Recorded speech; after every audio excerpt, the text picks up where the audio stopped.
Chapter 45, containing matter of a surprising kind. As we gang awa fra Lunnon to-morrow neet, and as I didn't know that I was e'er so happy in all my days, Mr. Nickleby, ding, but I will tak another glass to our next merry meeting. So said John Browdie, rubbing his hands with great joyousness, and looking round him with a ruddy shining face, quite in keeping with the declaration.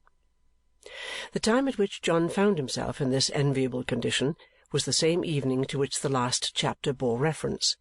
The place was the cottage, and the assembled company were Nicholas, Mrs. Nickleby, Mrs. Browdie, Kate Nickleby, and Smike. A very merry party they had been. Mrs. Nickleby, knowing of her son's obligations to the honest Yorkshireman, had, after some demur, yielded her consent to Mr. and Mrs. Browdie being invited out to tea.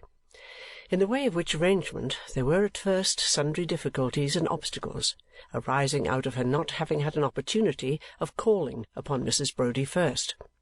For although Mrs. Nickleby very often observed with much complacency, as most punctilious people do, that she had not an atom of pride or formality about her, still she was a great stickler for dignity and ceremonies, and as it was manifest that, until a call had been made, she could not be, politely speaking and according to the laws of society, even cognizant of the fact of Mrs. Browdie's existence, she felt her situation to be one of peculiar delicacy and difficulty.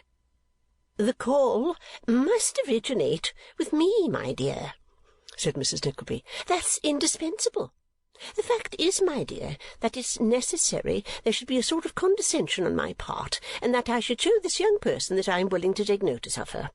He's a very respectable-looking young man," added Mrs. Nickleby after a short consideration, "who is conductor to one of the omnibuses that go by here, and who wears a glazed hat. Your sister and I have noticed him very often. He has a wart upon his nose, Kate, you know, exactly like a gentleman's servant."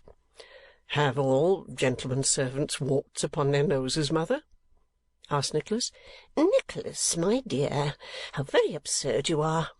returned his mother. "Of course I mean that his glazed hat looks like a gentleman's servant, not the wart upon his nose, though even that is not so ridiculous as it may seem to you, for we had a footboy once who had not only a wart but a wen also, and a very large wen too, and he demanded to have his wages raised in consequence, because he found it came very expensive. Let me see, what was I? Oh, yes, I know. The best way that I can think of would be to send a card and my compliments. I've no doubt he'd take him for a pot of porter, by this young man to the Saracen with 2 necks. If the waiter took him for a gentleman's servant, so much the better. Then all Mrs. Browdie would have to do would be to send her card back by the carrier. He could easily come with a double knock, and there's an end of it." "My dear mother," said Nicholas, "I don't suppose such unsophisticated people as these ever had a card of their own, or ever will have." "Oh, that indeed, Nicholas, my dear," returned Mrs. Nickleby, "that's another thing. If you put it upon that ground, why, of course, I have no more to say than that I have no doubt they are a very good sort of persons, and that I have no kind of objection to their coming here to tea if they like, and shall make a point of being very civil to them if they do." The point being thus effectually set at rest, and Mrs. Nickleby duly placed in the patronizing and mildly condescending position which became her rank and matrimonial years, Mr. and Mrs. Browdie were invited and came. And as they were very deferential to Mrs. Nickleby, and seemed to have a becoming appreciation of her greatness, and were very much pleased with everything, the good lady had more than once given Kate to understand, in a whisper, that she thought they were the very best-meaning people she had ever seen, and perfectly well behaved. And thus it came to pass that John Browdie declared in the parlour after supper, to wit, and 20 minutes before 11 o'clock p.m., that he had never been so happy in all his days. Nor was Mrs. Browdie much behind her husband in this respect, for that young matron, whose rustic beauty contrasted very prettily with the more delicate loveliness of Kate, and without suffering by the contrast either, for each served, as it were, to set off and decorate the other, could not sufficiently admire the gentle and winning manners of the young lady, or the engaging affability of the elder one. Then Kate had the art of turning the conversation to subjects upon which the country girl, bashful at first in strange company, could feel herself at home, and if Mrs. Nickleby was not quite so felicitous at times in the selection of topics of discourse, or if she did seem, as Mrs. Browdie expressed it, rather high in her notions, Still, nothing could be kinder, and that she took considerable interest in the young couple was manifest from the very long lectures on housewifery with which she was so obliging as to entertain Mrs. Brody's private ear, which were illustrated by various references to the domestic economy of the cottage, in which, those duties falling exclusively upon Kate, the good lady had about as much share, either in theory or practice, as any one of the statues of the 12 Apostles which embellish the exterior of St. Paul's Cathedral. "Mr. Brody," said Kate, addressing his young wife, "is the best-humoured, the kindest and heartiest creature I ever saw. If I were oppressed with I don't know how many cares, it would make me happy only to look at him." "He does seem, indeed, upon my word, a most excellent creature, Kate," said Mrs. Nickleby, "a most excellent. And I am sure that at all times it will give me pleasure, really pleasure now, to have you, Mrs. Brody, to see me in this plain and homely manner. We make no display," said Mrs. Nickleby with an air which seemed to insinuate that they could make a vast deal if they were so disposed. "No fuss, no preparation. I wouldn't allow it. I said, Kate, my dear, you will only make Mrs. Brody feel uncomfortable, and how very foolish and inconsiderate that would be." "I'm very much obliged to you, I am sure, ma'am," returned Mrs. Brody gratefully. "It's nearly 11 o'clock, John. I'm afraid we are keeping you up very late, ma'am." "Late?" cried Mrs. Nickleby with a sharp thin laugh, and one little cough at the end like a note of admiration expressed. "This is quite early for us. We used to keep such hours, 12, 1, 2, 3 o'clock, with nothing to us. Balls, dinners, card parties, never were such rakes as the people about where we used to live. I often think now, I am sure, that how we ever could go through with it is quite astonishing. And that is just the evil of having a large connection and being a great deal sought after, which I would recommend all young married people steadily to resist, though of course, and it's perfectly clear and a very happy thing too, I think, that very few young married people can be exposed to such temptations. There was one family in particular that used to live about a mile from us, not straight down the road, but turning sharp off to the left by the turnpike, where the Plymouth mail ran over the donkey, that were quite extraordinary people for giving the most extravagant parties, with artificial flowers and champagne and variegated lamps, and, in short, every delicacy of eating and drinking that the most singular epicure could possibly require. I don't think that there were ever such people as those Pelterogoses. You remember the Pelterogoses, Kate?" Kate saw that for the ease and comfort of the visitors it was high time to stay this flood of recollection, so answered that she entertained of the Pelterogoses a most vivid and distinct remembrance, and then said that Mr. Brody had half promised early in the evening that he would sing a Yorkshire song, and that she was most impatient that he should redeem his promise, because she was sure it would afford her mamma more amusement and pleasure than it was possible to express. Mrs. Nickleby confirming her daughter with the best possible grace, for there was a patronage in that too, and a kind of implication that she had a discerning taste in such matters and was something of a critic, John Brody proceeded to consider the words of some north country ditty and to take his wife's recollection respecting the same. This done, he made divers ungainly movements in his chair, and singling out one particular fly on the ceiling from the other flies there asleep, fixed his eyes upon him and began to roar a meek sentiment, supposed to be uttered by a gentle swain fast pining away with love and despair, in a voice of thunder. At the end of the first verse, as though some person without had waited until then to make himself audible, was heard a loud and violent knocking at the street door. So loud and so violent, indeed, that the ladies started as by one accord, and John Brody stopped. "It must be some mistake," said Nicholas carelessly. "We know nobody who would come here at this hour." Mrs. Nickleby surmised, however, that perhaps the counting-house was burned down, or perhaps the Mr. Cheerybles had sent to take Nicholas into partnership, which certainly appeared highly probable at that time of night, or perhaps Mr. Linkinwater had run away with the property, or perhaps Miss La Creevy was taken in, or perhaps but a hasty exclamation from Kate stopped her abruptly in her conjectures, and Ralph Nickleby walked into the room.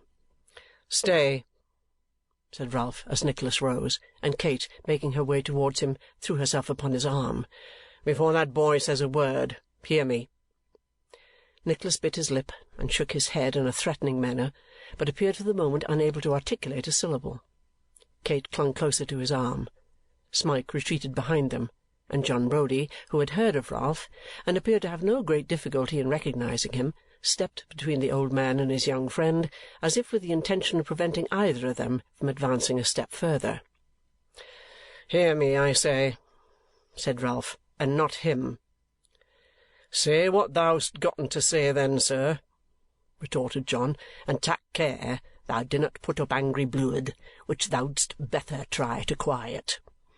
"I should know you," said Ralph, "by your tongue, and him," pointing to Smike, "by his looks." "Don't speak to him," said Nicholas, recovering his voice. "I will not have it. I will not hear him. I do not know that man. I cannot breathe the air that he corrupts. His presence is an insult to my sister. It is shame to see him. I will not bear it." "Stand!" cried John, laying his heavy hand upon his chest. "Then let him instantly retire," said Nicholas, struggling. "I am not going to lay hands upon him, but he shall withdraw. I will not have him here. John Brody, this is my house. Am I a child? If he stands there," cried Nicholas, burning with fury, "looking so calmly upon those who know his black and dastardly heart, he'll drive me mad." To all these exclamations John Brody answered not a word, but he retained his hold upon Nicholas, and when he was silent again, spoke. "There's more to say and hear than thou think'st for," said John. "I tell 'ee, I ha' gotten scent o' that already. What be that shadow outside door there? Noo, schoolmeasther, show thyself, mun. Dinnot be shamefaced. Noo, old gentleman, let's have schoolmeasther come." Hearing this adjuration, Mr. Squeers, who had been lingering in the passage until such time as it would be expedient for him to enter and he could appear with effect, was fain to present himself in a somewhat undignified and sneaking way, at which John Brody laughed with such keen and heartfelt delight that even Kate, in all the pain, anxiety, and surprise of the scene, and though the tears were in her eyes, felt a disposition to join him. "Have you done enjoying yourself, sir?" said Ralph at length. "Pretty nigh for the present time, sir," replied John. "I can wait," said Ralph. "Take your own time, pray." Ralph waited until there was a perfect silence, and then turning to Mrs. Nickleby, but directing an eager glance at Kate, as if more anxious to watch his effect upon her, said, "Now, ma'am, listen to me. I don't imagine that you were a party to a very fine tirade of words sent me by that boy of yours, because I don't believe that under his control you have the slightest will of your own, or that your advice, your opinion, your wants, your wishes, anything which in nature and reason, or of what use is your great experience, ought to weigh with him, has the slightest influence or weight whatever, or is taken for a moment into account." Mrs. Nickleby shook her head and sighed, as if there were a good deal in that, certainly. "For this reason," resumed Ralph, "I address myself to you, ma'am. For this reason, partly, and partly because I do not wish to be disgraced by the acts of a vicious stripling, whom I was obliged to disown, and who afterwards, in his boyish majesty, feigns to disown me, I present myself here to-night. I have another motive in coming, a motive of humanity. I come here," said Ralph, looking round with a biting and triumphant smile, and gloating and dwelling upon the words as if he were loath to lose the pleasure of saying them, "to restore a parent his child. Aye, sir," he continued, bending eagerly forward and addressing Nicholas as he marked the change of his countenance, "to restore a parent his child, his son, sir, trepanned, waylaid, and guarded at every turn by you, with the base design of robbing him some day of any little wretched pittance of which he might become possessed." "In that you know you lie," said Nicholas proudly. "In this I know I speak the truth. I have his father here," retorted Ralph. "Here?" sneered Squeers, stepping forward. "Do you hear that? Here? Didn't I tell you to be careful that his father didn't turn up and send him back to me? Why, his father's my friend. He's to come back to me directly, he is. Now, what do you say, eh? Now, come, what do you say to that? An't you sorry you took so much trouble for nothing, an't you? An't you? You bear upon your body certain marks I gave you, said Nicholas, looking quietly away, and may talk in acknowledgment of them as much as you please. You'll talk a long time before you rub them out, Mr. Squeers. The estimable gentleman last named cast a hasty look at the table, as if he were prompted by this retort to throw a jug or bottle at the head of Nicholas. But he was interrupted in this design, if such design he had, by Ralph, who, touching him on the elbow, bade him tell the father that he might now appear and claim his son. This being purely a labour of love, Mr. Squeers readily complied, and leaving the room for the purpose, almost immediately returned, supporting a sleek personage with an oily face, who, bursting from him, and giving to view the form and face of Mr. Snawley, made straight up to Smike, and tucking that poor fellow's head under his arm in a most uncouth and awkward embrace, elevated his broad-brimmed hat at arm's length in the air as a token of devout thanksgiving, exclaiming meanwhile, "How little did I think of the sheer, joyful meeting when I saw him last! Oh, how little did I think it!" "Be composed, sir," said Ralph with a gruff expression of sympathy. "You have got him now." "Got him! Oh, haven't I got him? Have I got him, though?" cried Mr. Snawley, scarcely able to believe it. "Yes, here he is, flesh and blood, flesh and blood." "Very little flesh," said John Browdie. Mr. Snawley was too much occupied by his parental feelings to notice this remark, and, to assure himself more completely of the restoration of his child, tucked his head under his arm again and kept it there. "What was it," said Snawley, "that made me take such a strong interest in him when that worthy instructor of youth brought him to my house? What was it that made me burn all over with a wish to chastise him severely for cutting away from his best friends, his pastors and masters?" "It was parental instinct, sir," observed Squeers. "That's what it was, sir," rejoined Snawley. "The elevated feeling, the feeling of the ancient Romans and Grecians, and of the beasts of the field and birds of the air, with the exception of rabbits and tomcats, which sometimes devour their offspring. My heart yearns towards him.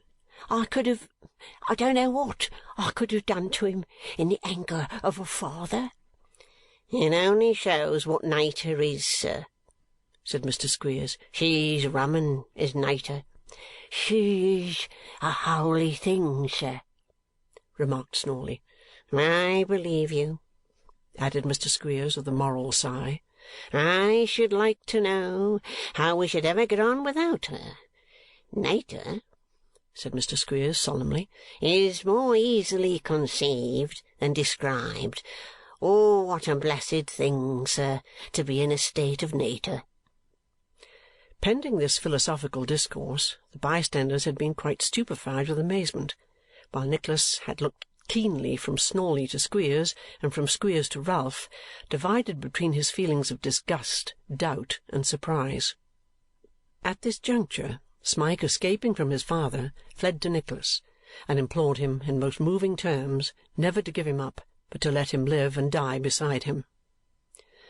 "If you are this boy's father," said Nicholas, "look at the wreck he is, and tell me that you purpose to send him back to that loathsome den from which I brought him." "Scandal again!" cried Squeers. "Recollect, you ain't worth powder and shot, but I'll be even with you one way or another." "Stop!" interposed Ralph, as Snawley was about to speak. "Let us cut this matter short, and not bandy words here with hair-brained profligates. This is your son, as you can prove. And you, Mr. Squeers, you know this boy to be the same that was with you for so many years under the name of Smike, do you?" "Do I?" returned Squeers. "Don't I?" "Good," said Ralph. "A very few words will be sufficient here. You had a son by your first wife, Mr. Snawley?" I had, replied that person, and there he stands. We'll show that presently, said Ralph. You and your wife were separated, and she had the boy to live with her when he was a year old. You received a communication from her when you had lived apart a year or two that the boy was dead, and you believed it? Of course I did, returned Snawley. Oh, the joy of— Be rational, sir, pray, said Ralph. This is business, and transports interfere with it. This wife died a year and a half ago, or thereabouts, not more, in some obscure place, where she was housekeeper in a family. Is that the case? That's the case, replied Snawley. Having written on her deathbed a letter or confession to you about this very boy, which, as it was not directed otherwise than in your name, only reached you, and that by a circuitous course, a few days since. Just so, said Snawley. Correct in every particular, sir. And this confession, resumed Ralph, is to the effect that his death was an invention of hers to wound you, was a part of a system of annoyance, in short, which you seem to have adopted towards each other, that the boy lived but was of weak and imperfect intellect, that she sent him by a trusty hand to a cheap school in Yorkshire, that she had paid for his education for some years, and then, being poor and going a long way off, gradually deserted him, for which she prayed forgiveness. Snawley nodded his head and wiped his eyes, the first slightly, the last violently. The school was Mr. Squeers's, continued Ralph. The boy was left there in the name of Smike. Every description was fully given. Dates tally exactly with Mr. Squeers's books. Mr. Squeers is lodging with you at this time. You have 2 other boys at this school. You communicated the whole discovery to him. He brought you to me as the person who had recommended to him the kidnapper of his child when I brought you here. Is that so? You talk like a good book, sir. Has got nothing in its inside but what's the truth, replied Snawley. This is your pocket-book, said Ralph, producing one from his coat. The certificates of your first marriage and of the boy's birth, and your wife's 2 letters, and every other paper that can support these statements directly or by implication, are here, are they? Every one of them, sir.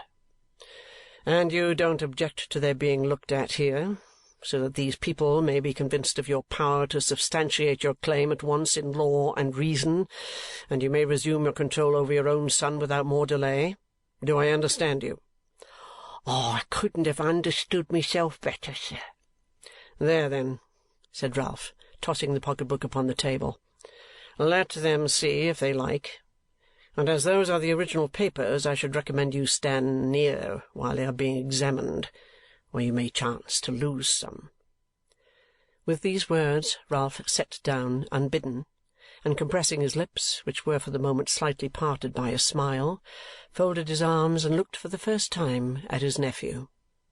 Nicholas, stung by the concluding taunt, darted an indignant glance at him, but commanding himself as well as he could, entered upon a close examination of the documents, at which John Browdie assisted. There was nothing about them which could be called in question. The certificates were regularly signed as extracts from the parish books. The first letter had a genuine appearance of having been written and preserved for some years. The handwriting of the second tallied with it exactly, making proper allowance for its having been written by a person in extremity, and there were several other corroboratory scraps of entries and memoranda which it was equally difficult to question. "Dear Nicholas," whispered Kate, who had been looking anxiously over his shoulder, "can this be really the case? Is this statement true?" "I fear it is," answered Nicholas. "What say you, John?" John scratched his head and shook it, but said nothing at all.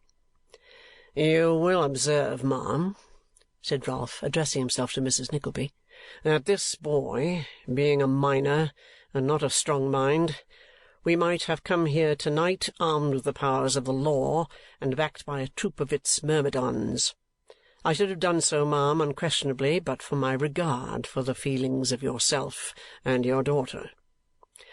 You have shown your regard for her feelings well," said Nicholas, drawing his sister towards him. "Thank you," replied Ralph. "Your praise, sir, is commendation indeed." "Well," said Squeers, "what's to be done? Them hackney coach horses will catch cold if we don't think of moving. There's one of 'em a sneezing now, so that he blows the street door right open. What's the order of the day? Is Master Snawley to come along with us?" "No, no, no," replied Smike, drawing back and clinging to Nicholas. "No, pray no. I will not go from you with him. No, no." "This is a cruel thing," said Snawley, looking to his friends for support. "Do parents bring children into the world for this?" "Do parents bring children into the world for that?" said John Browdie bluntly, pointing as he spoke to Squeers. "Never you mind," retorted that gentleman, tapping his nose derisively. "Never I mind," said John. "No, nor never nobody mind, say'st thou, schoolmeasther. It's nobody's minding that keeps such men as thou afloat. Noo then, where be'st thou coming to? Dang it, do not come treading our me, mun." Suiting the action to the word, John Browdie just jerked his elbow into the chest of Mr. Squeers, who was advancing upon Smike, with so much dexterity that the schoolmaster reeled and staggered back upon Ralph Nickleby, and being unable to recover his balance, knocked that gentleman off his chair, and stumbled heavily upon him. This accidental circumstance was the signal for some very decisive proceedings. In the midst of a great noise, occasioned by the prayers and entreaties of Smike, the cries and exclamations of the women, and the vehemence of the men, demonstrations were made of carrying off the lost son by violence.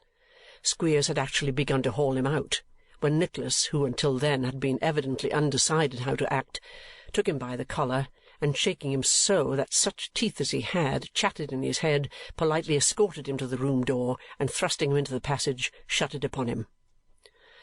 "Now," said Nicholas to the other two, "have the goodness to follow your friend." "I want my son," said Snawley. "Your son," replied Nicholas, "chooses for himself. He chooses to remain here, and he shall." "You won't give him up?" said Snawley. "I would not give him up against his will to be the victim of such brutality as that to which you would consign him," replied Nicholas, "if he were a dog or a rat." "Knock that Nickleby down with a candlestick," cried Mr. Squeers through the keyhole, "and bring out my hat. Somebody, will you, unless he wants to steal it."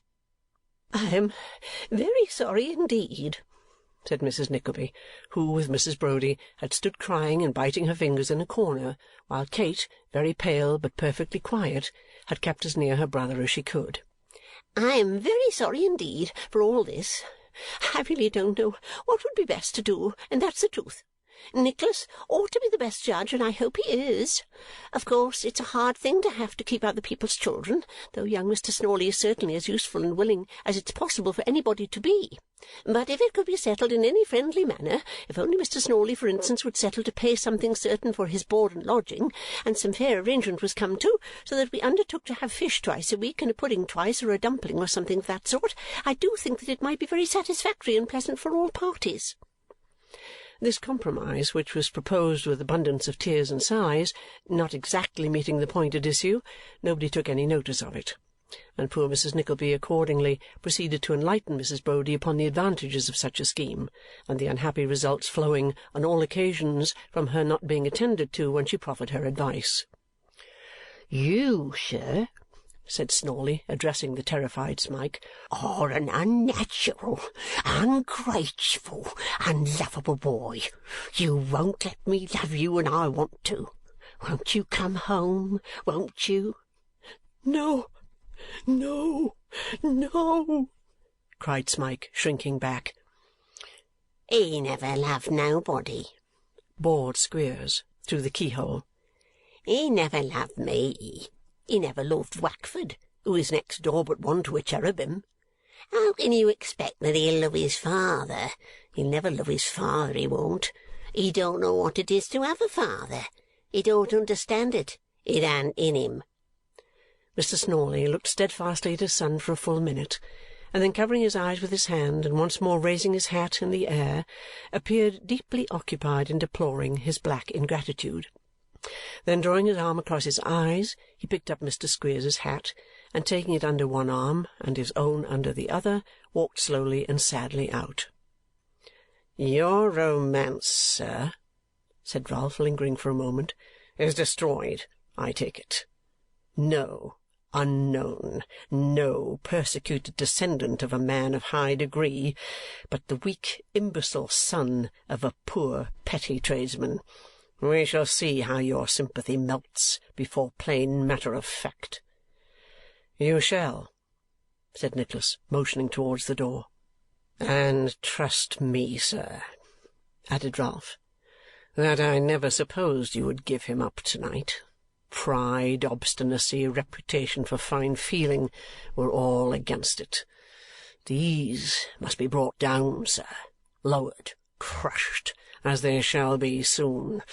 The protracted and wearing anxiety and expense of the law in its most oppressive form, its torture from hour to hour, its weary days and sleepless nights, with these I'll prove you and break your haughty spirit, strong as you deem it now.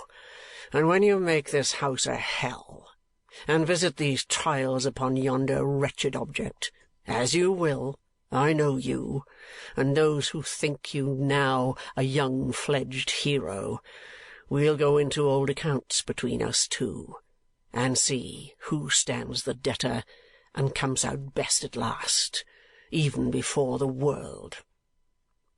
Ralph Nickleby withdrew, but Mr. Squeers, who had heard a portion of this closing address, and was by this time wound up to a pitch of impotent malignity almost unprecedented, could not refrain from returning to the parlour door and actually cutting some dozen capers with various wry faces and hideous grimaces, expressive of his triumphant confidence in the downfall and defeat of Nicholas. Having concluded this war dance, in which his short trousers and large boots had borne a very conspicuous figure, Mr. Squeers followed his friends, and the family were left to meditate upon recent occurrences. Chapter 45.